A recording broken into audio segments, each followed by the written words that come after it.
Assalamualaikum warahmatullahi wabarakatuh. Innal hamdalillah wassalatu wassalamu ala Rasulillah wa ala alihi wa ashabihi wa man ittaba bihudahu ila kamil sa'a wa ba'du. Qala Allah Ta'ala, ya ayyuhalladzina amanu taqullaha haqqa tuqatih wa la tamutunna illa wa antum muslimun. Ma'asyiral muslimin rahimani wa rahmakumullah. Sejenak kita bersyukur pada Allah Subhanahu wa taala di mana pada pertemuan kali ini kita kembali diberi nikmat sehat oleh Allah Subhanahu wa taala dan nikmat waktu luang.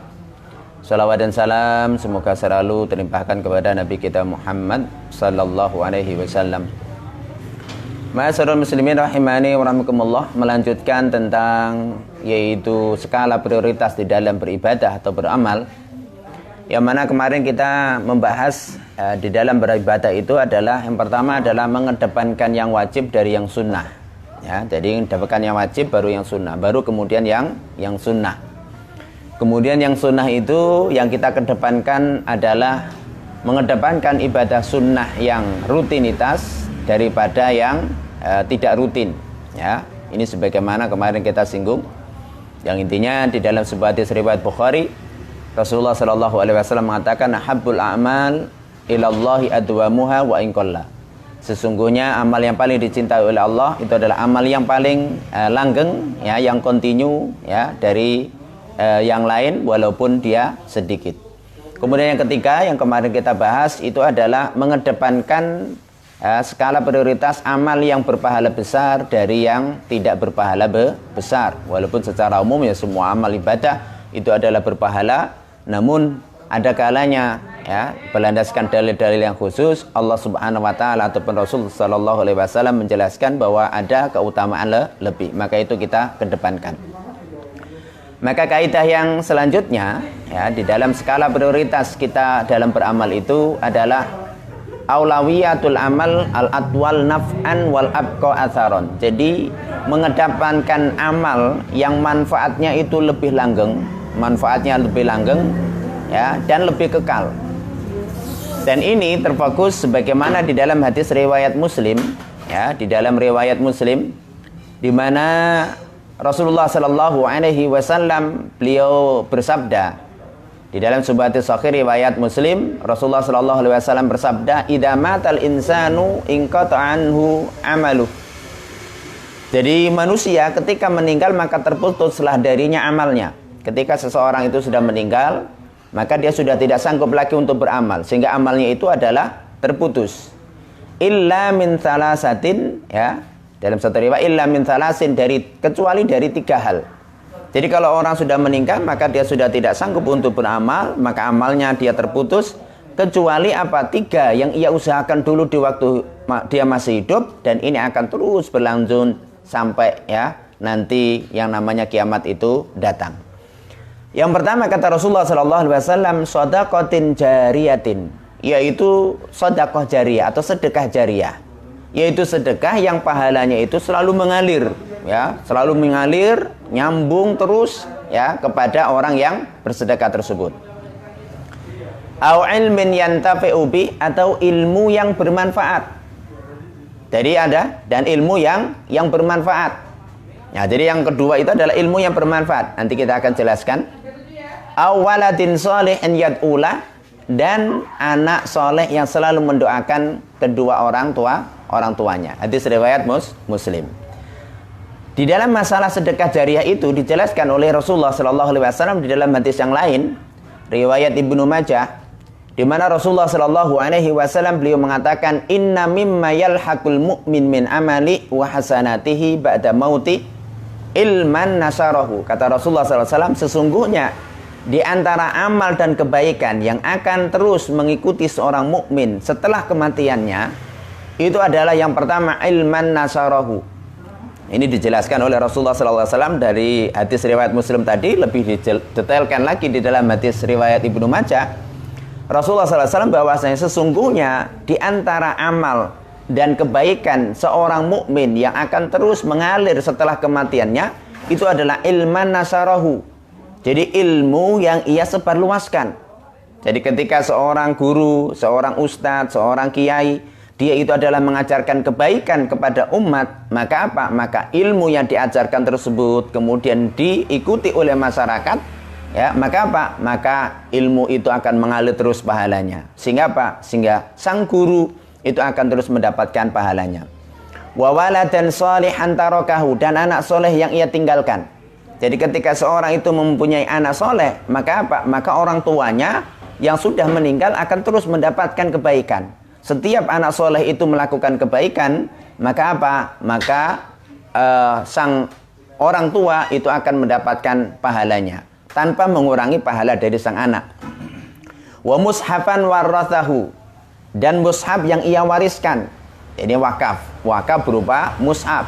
Ketika orang itu mewakafkan mushaf, mushafnya ini dipakai terus oleh orang. Kita ambil contoh seumpama ketika ada seorang anak, dia belajar Al-Quran, dibelikan Al-Quran, kemudian Al-Quran ini terus dipakai, ya, maka apa? Maka orang yang membelikan Al-Quran tersebut akan mendapatkan pahala dari orang-orang tersebut, ya, yang memanfaatkan dari mushaf tersebut.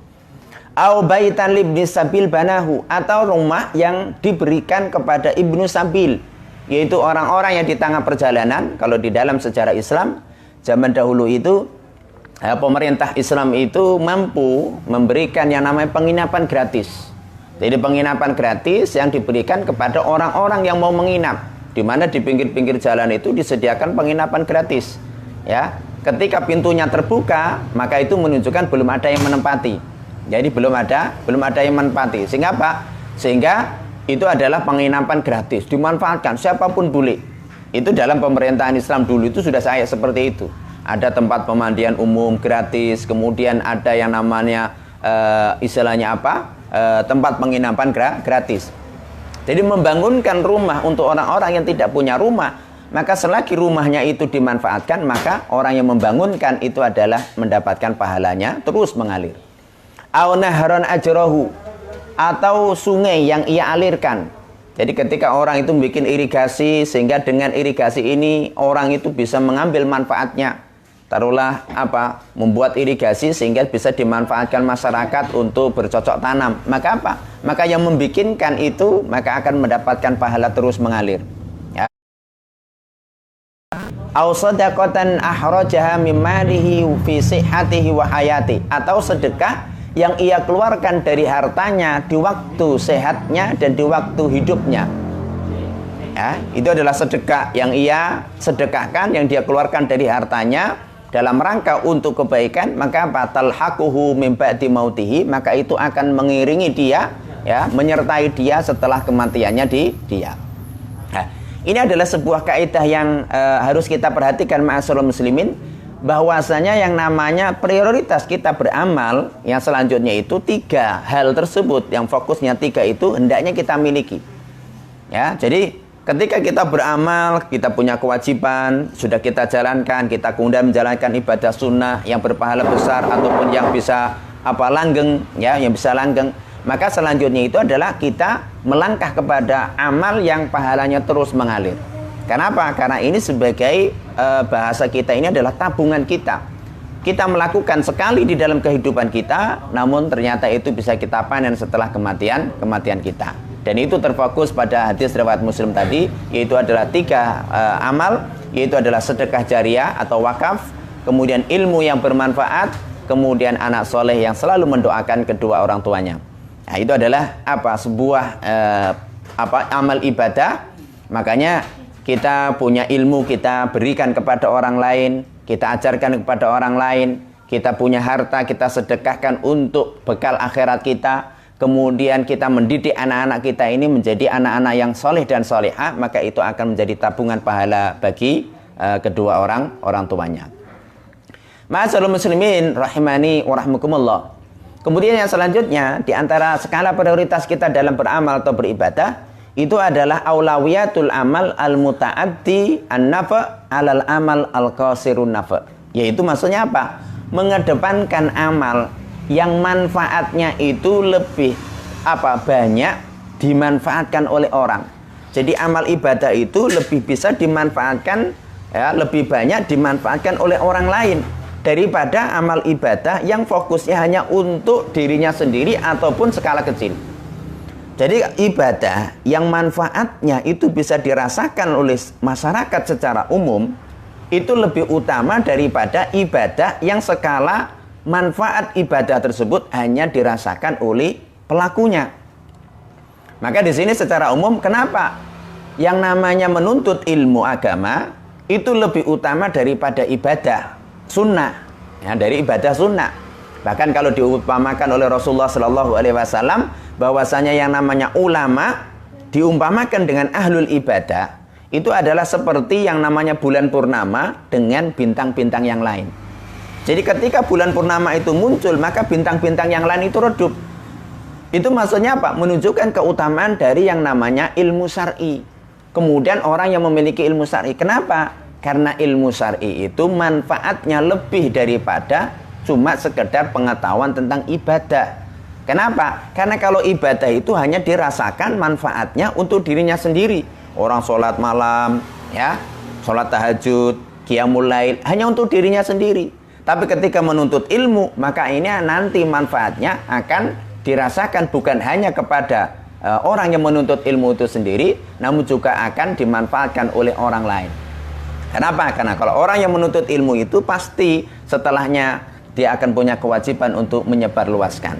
Kenapa? Karena kalau dia tahu kebenaran, justru dia kok menyimpannya, menyembunyikannya, tidak mau memberikan kepada orang lain, maka itu justru dilaknat dan dimurkai oleh Allah Subhanahu wa Ta'ala.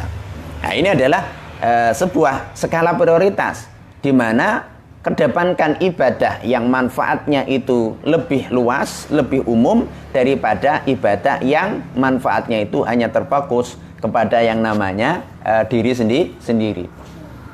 Sebagaimana yang kita sudah singgung tadi, bahwasanya keutamaan ilmu agama tentu ini adalah lebih daripada sekedar hanya beribadah. Sehingga di dalam sebuah hadis sahih, ya, riwayat Abu Dawud, di mana Rasulullah Shallallahu Alaihi Wasallam ketika beliau menjelaskan keutamaan tentang ilmu, maka beliau mengatakan, man salaka tariqan yatlubu fihi ilman, ya, sahalallahu bihi tariqan min turuqil jannah. Jadi barang siapa yang dia meniti suatu jalan dalam rangka mencari ilmu, maka Allah akan mudahkan baginya jalan menuju surga. Jadi Allah Subhanahu wa Ta'ala akan mudahkan baginya jalan, ya, dari jalan menuju surga. Wa innal malaikata la tadau ajnihataha ridwan li talabil ilmi. Dan sesungguhnya para malaikat itu mengepakkan sayap-sayapnya bentuk keridhaan dan kecintaan bagi para penuntut ilmu. Jadi para malaikat itu senang ketika ada orang-orang yang menuntut ilmu, ada orang-orang yang dia itu adalah tolabul ilmi. Wa innal alim la yastaghfiru lahu man fis samawati wa man fil ardi, ya. Dan sesungguhnya ulama, orang yang alim terhadap ilmu agama itu dimintakan ampun oleh penduduk langit dan penduduk bumi. Jadi seluruh makhluk yang ada di langit, seluruh makhluk yang ada di bumi ini akan memintakan ampun bagi orang yang alim, orang yang menuntut ilmu, orang yang pinter, ya, dengan ilmu agama. Wal khitanu fi jawfil ma, hingga ikan-ikan yang ada di dalam air, ya. Jadi ikan yang ada di dalam lautan itu berapa juta, ya, atau mungkin miliar. Itu semuanya memintakan mintakan ampun kepada para ulama. Wa inna fadlal alim alal abid ka fadlil qamari lailatal badri ala sairil kawakib.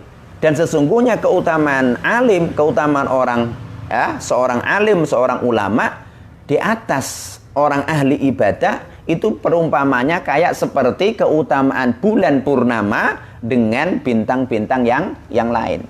Kita jumpai kalau bulan purnama, maka apa? Maka bintang yang lain itu nggak akan muncul, redup, sinarnya redup, kalah dengan bulan purnama. Wa innal ulama warasatul anbiya, dan sesungguhnya ulama, ya, ulama-ulama di dalam ilmu agama itu adalah warasatul anbiya, ya, pewaris para nabi. Karena Nabi Muhammad SAW dan para nabi itu tidak mewarisi ilmu dunia. Para nabi itu mewariskan ilmu tentang akhirat dan bagaimana mengisi dunia itu, ya, itulah ilmu yang diajarkan oleh para nabi. Kalau ilmu dunia itu apa? Allah Subhanahu wa Ta'ala sudah Maha tahu bahwasanya ilmu dunia itu dengan apa dengan peradaban manusia, maka apa? Ilmu itu akan berkembang. Itu berkenaan tentang masalah dunia. Kenapa? Karena dunia itu selalu berkembang. Kan itu. Wa innal anbiya alam yuwarrithu dinaran wala dirhaman. Dan ketahuilah bahwa sesungguhnya para nabi itu tidak mewariskan dinar dan dirham. Para nabi itu tidak mewariskan harta benda. Ya. Warasul ilma, ya. Para nabi itu hanya mewariskan ilmu, yaitu ilmu agama. Faman akhadahu akhadha bihaddin wafir. Maka barang siapa yang mengambil ilmu agama, maka dia telah mengambil bagian warisan yang sangat banyak dari para nabi.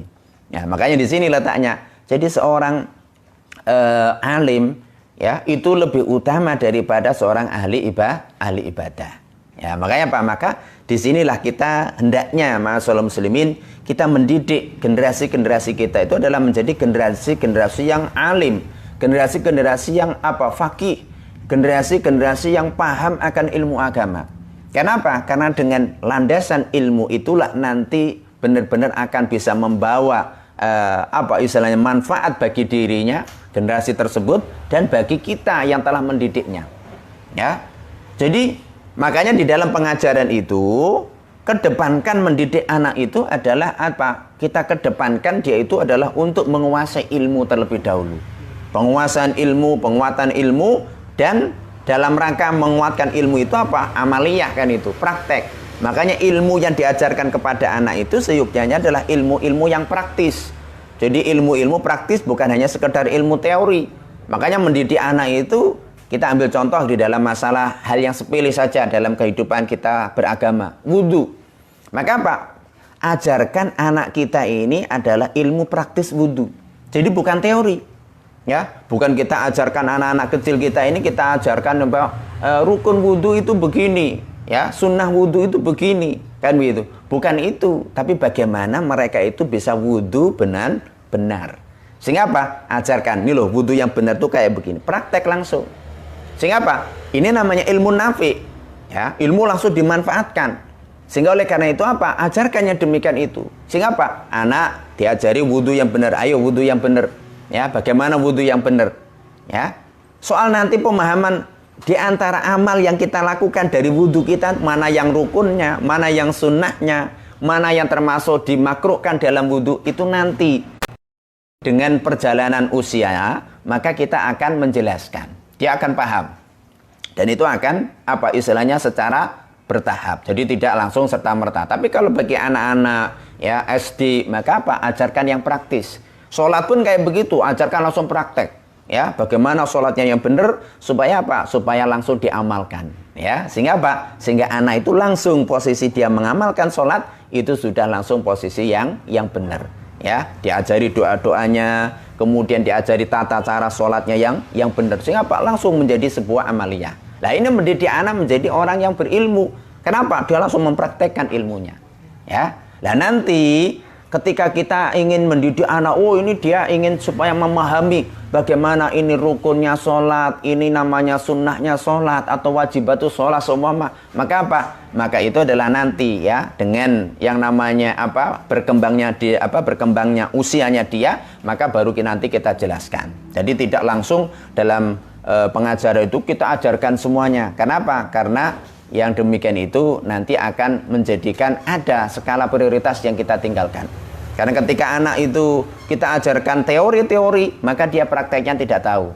Ya, maka harus selalu dikaitkan dengan praktek. Ma'asyiral muslimin rahimani rahimakumullah.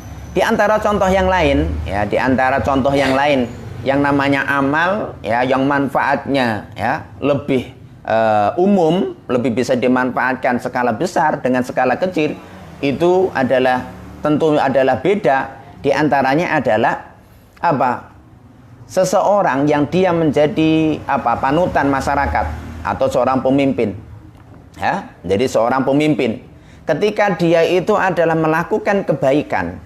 Tentu ketika dia seorang pemimpin, seorang public figure melakukan kebaikan, maka maka ini akan menjadi sebuah panutan, karena fitrahnya manusia itu dia itu akan dia itu akan mengikuti panutannya, ya, mengikuti panutannya. Maka maka seorang pemimpin yang baik, pemimpin yang adil, maka di dalam salah satu hadis di antara orang yang nanti dikasih garansi oleh Allah Subhanahu wa taala di mana dia dinaungi ya pada yaumul mahsyar, pada hari tidak ada naungan kecuali yang namanya naungannya Allah Subhanahu wa taala, itu adalah al-imamul adil, pemimpin yang adil.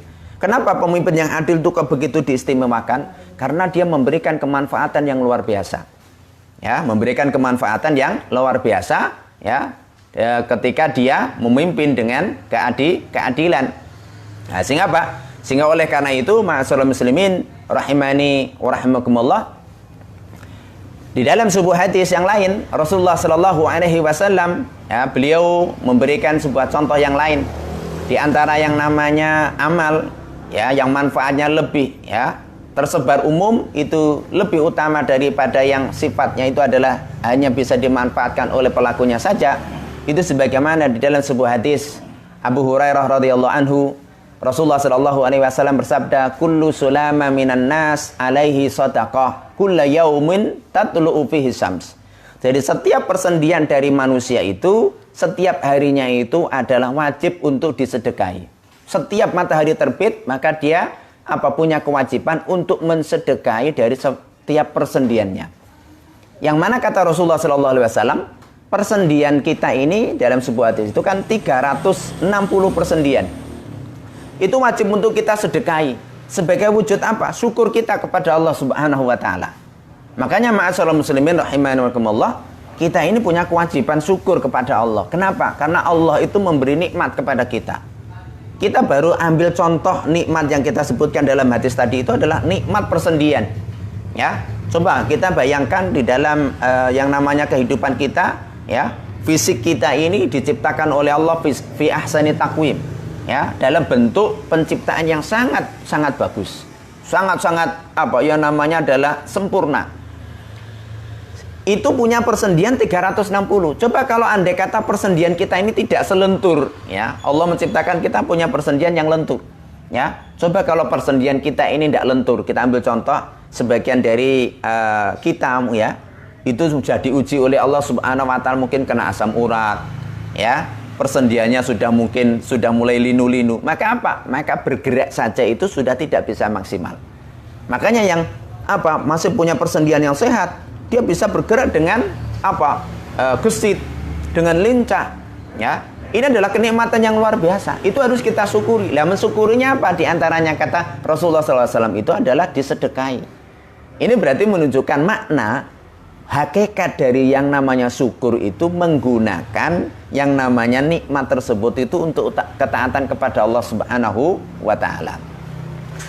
Rasulullah SAW dalam hadis tersebut beliau mengatakan, ya'dilu bainal isnaini shadaqah, berbuat adil ya terhadap dua orang itu adalah sedekah.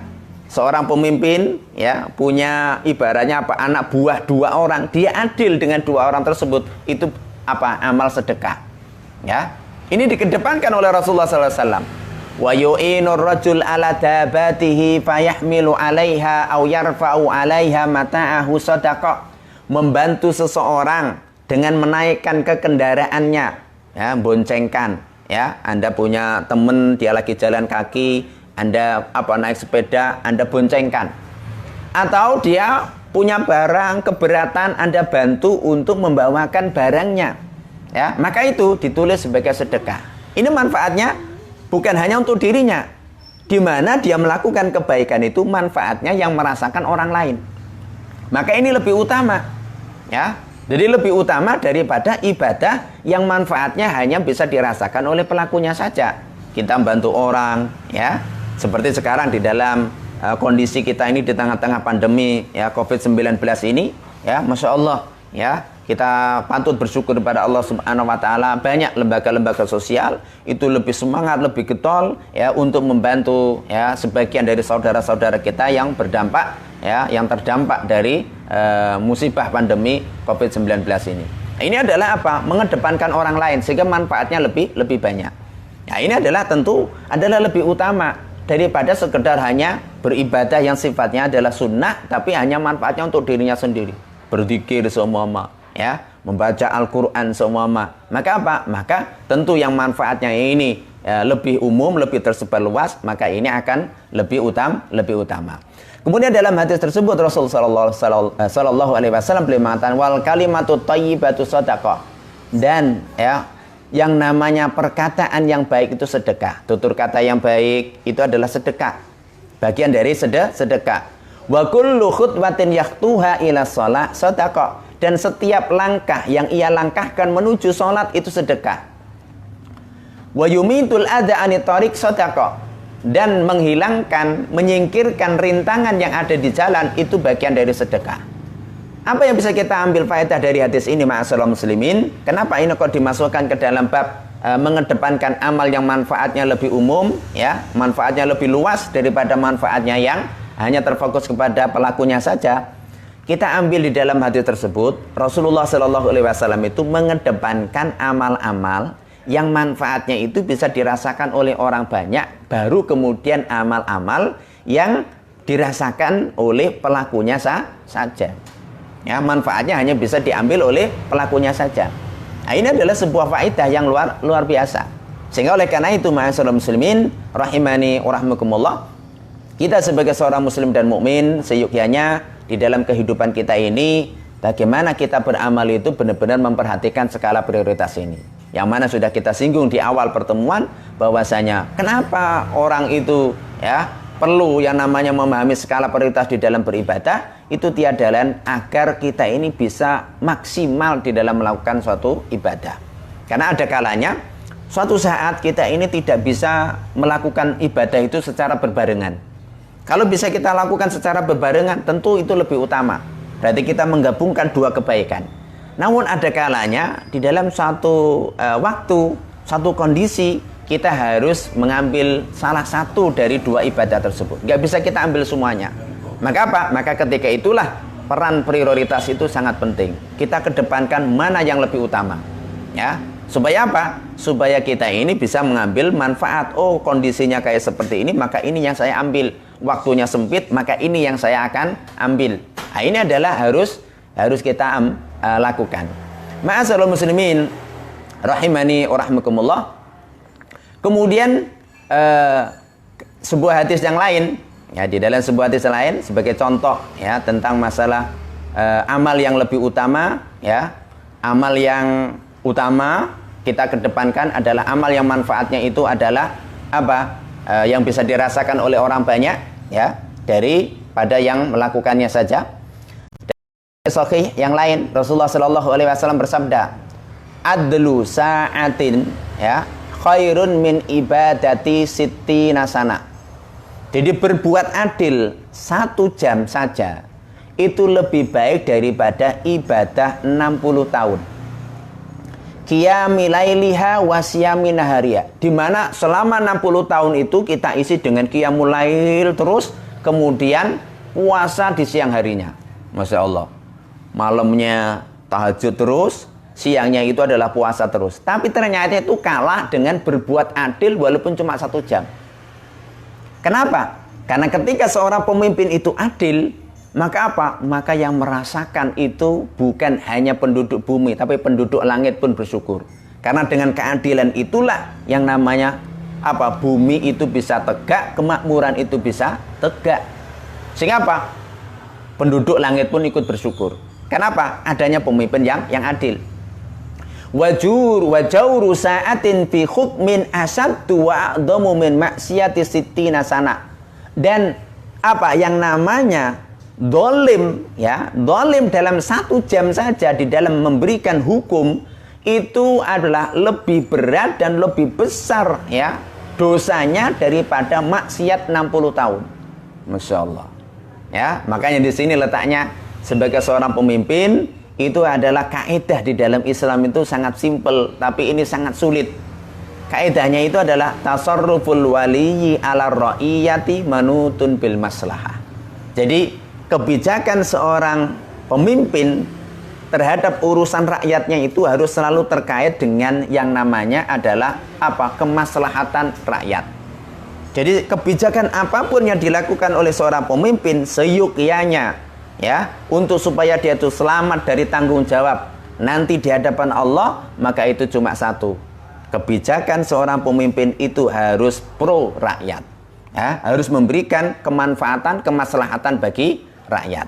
Maka kita berdoa, ya, semoga Allah Subhanahu wa taala, ya, melimpahkan rahmat dan hidayah kepada para pemimpin-pemimpin kita supaya mereka itu bisa memberikan kebijakan-kebijakan, ya, memberikan sebuah aturan-aturan yang bisa membawa kemaslahatan sehingga itu nanti akan menjadi jariah bagi mereka, bagi orang-orang muslim, ya, sebagai jariahnya mereka nanti, dan itu akan membawa, ya, keadilan, kemakmuran sebagaimana yang dicita-citakan oleh pendiri bangsa kita ini, sebagaimana kalau di dalam sila kelima itu kan keadilan sosial bagi seluruh rakyat Indonesia.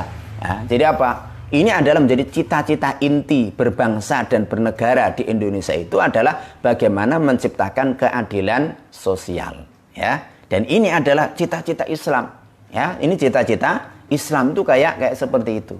Sehingga Sehingga ini yang bisa kita sampaikan pada pekan kali ini, ya, bahwasanya kita membahas dua dari yang namanya skala prioritas dalam beribadah, ya, yang intinya itu adalah mengedepankan ibadah, ya, yang manfaatnya itu adalah lebih langgeng, ya, yang mengalir terus daripada yang tidak mengalir, dalam arti yang terputus. Kemudian kemudian mengedepankan amal ibadah yang manfaatnya ini bisa dirasakan oleh orang banyak daripada amal ibadah yang hanya bisa dimanfaatkan oleh orang yang melakukan ibadah itu saja. Ini saja ma'asyiral muslimin rahimani wa rahimakumullah. Semoga bisa memberikan manfaat. Insyaallah kita lanjutkan pada sesi yang lain, insyaallah, tentang masih dalam kriteria tentang yaitu adalah skala prioritas di dalam beramal dan beribadah. Wallahu taala a'lamu bishawab. Demikian bisa kita sampaikan, semoga bisa memberi manfaat.